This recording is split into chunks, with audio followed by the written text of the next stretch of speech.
Alors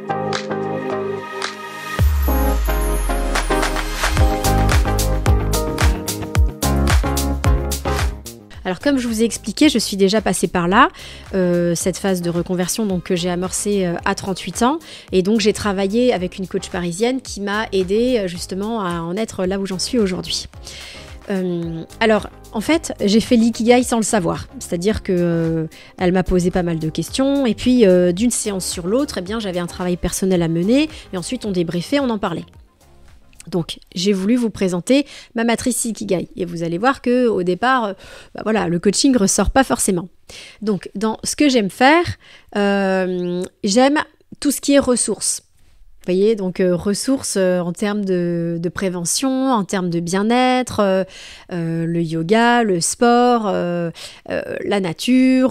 Donc, vous voyez, au départ, pas du tout de lien avec le métier que j'exerce aujourd'hui. J'adore la méditation, pareil, franchement, aucun lien. J'aime danser, j'aime écrire, j'adore communiquer, j'ai un besoin énorme par rapport à ça. J'aime profondément le développement personnel, je suis beaucoup de blogs, de comptes, j'écoute plein de podcasts, j'ai plein de lectures par rapport à ça. Donc le développement personnel, c'est vraiment quelque chose qui m'anime depuis toujours. J'aime le challenge, le dépassement de soi. J'aime la convivialité, l'échange, j'aime voyager, découvrir de nouvelles cultures. Voilà ce que j'ai mis dans la partie ce que j'aime. Alors, il y en a encore d'autres, hein, bien sûr. Hein. Bon, bah là, voilà, c'est juste une présentation, mais si vous le faites, je vous invite vraiment à le faire de manière exhaustive.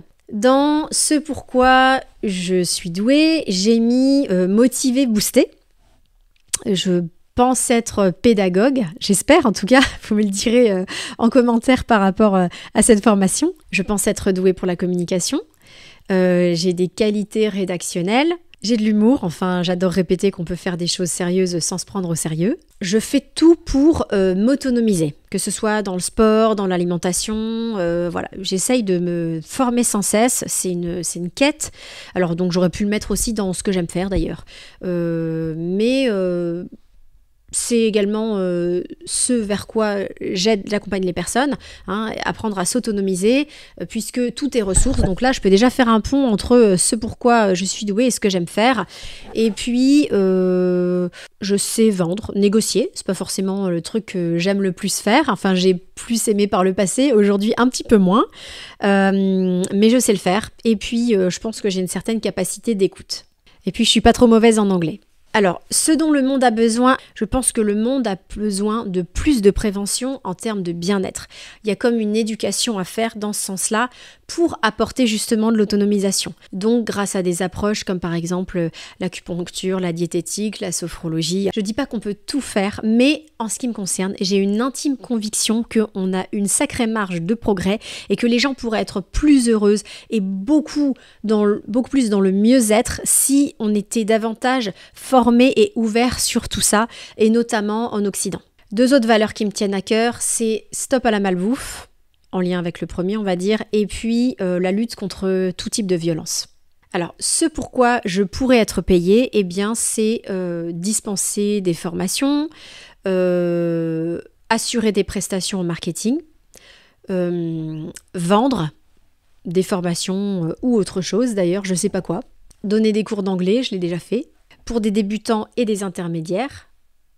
Et puis j'ai mis entre parenthèses sur mon Ikigai le spectacle. Alors parce que je vous avais dit de ne pas vous limiter à quoi que ce soit, je l'ai déjà fait, ça fait partie de mes expériences professionnelles que j'ai faites pendant une année en remplacement dans un spectacle de grande illusion. Et donc ça m'a permis d'être intermittente du spectacle. Donc je l'ai mis, même si c'est pas quelque chose que je souhaite refaire, mais pour autant, ça fait partie de quelque chose que j'ai su faire à un moment donné, donc je l'ai mis. Et puis après, si je suis en mesure de faire un pont avec un autre cercle et que ça peut donner du sens pour trouver mon Ikigai, tant mieux. Si c'est pas possible, eh bien c'est pas grave, je l'aurais quand même mentionné. Donc vous voyez, en regardant ma matrice comme ça, je pense que le fait d'être coach ne saute pas aux yeux. Et donc, c'est également en expérimentant, en passant à la pratique que mon Ikigai s'est construit. Je vous donne un exemple concret. Quand j'ai repris mes études, quand j'ai fait mon master, on devait rédiger un mémoire. Donc, choisir le thème du mémoire, pour moi, ça n'a pas été quelque chose d'évident. Loin de là, j'ai cogité pendant très très longtemps et je savais pas quel thème aborder. Il y avait plein de choses qui m'intéressaient, mais franchement, je ne savais pas du tout quel type de coach j'allais être. Donc vous voyez, je me suis vraiment lancée dans cette perspective-là, mais sans que le projet soit parfaitement affiné. Et donc autorisez-vous à vous lancer et à accepter que les choses se construisent en mettant une brique après l'autre. Et donc, après réflexion et en me faisant aider aussi par les autres étudiants et par mes professeurs, j'ai fait un lien avec la méditation. Vous voyez, méditer, franchement, là, je l'ai mis dans ce que j'aime faire. J'aurais jamais cru, mais alors jamais qu'un jour, ce serait lié à mon métier. Et donc, j'ai rédigé un mémoire qui s'intitule « Méditer pour mieux manager l'apport du coaching ». Donc, j'en ai fait un lien avec le business, donc typiquement le management, parce que ça a été vraiment un focus méditation et management, et développement personnel. Et c'est comme ça que de fil en aiguille, je suis arrivée au fil des recherches à me dire, bah voilà, ce que je veux, c'est accompagner les personnes, les entreprises à trouver cet équilibre entre le travail et leur vie privée, d'où ce nom Coach Me, business et bien-être. Et c'est comme ça qu'est née mon entreprise. Donc pour que vous puissiez passer à la pratique, ce que je vous propose de faire maintenant, c'est de prendre votre matrice Ikigai et de commencer à compléter les 4 cercles. Encore une fois, sans vous prendre la tête, sans vous poser trop de questions, mettez spontanément tout ce qui vous vient à l'esprit sous forme de petits tirets, sans faire des phrases. Et puis, voilà, vous n'êtes pas en train de graver quoi que ce soit dans le marbre. Vous pouvez toujours le gommer, revenir dessus, le rayer, le barrer, le compléter, le reprendre demain, dans une semaine, dans un mois, et donc le faire évoluer avec le temps. Parfois, on me demande comment savoir qu'on a trouvé son Ikigai. Je pense que le jour où on est capable de dire « ça pourrait pas être autrement », c'est comme une évidence. Pourquoi je l'ai pas fait plus tôt ? On est dans le bon chemin. Allez, je vous laisse maintenant mettre sur pause et prendre tout le temps nécessaire pour compléter votre matrice.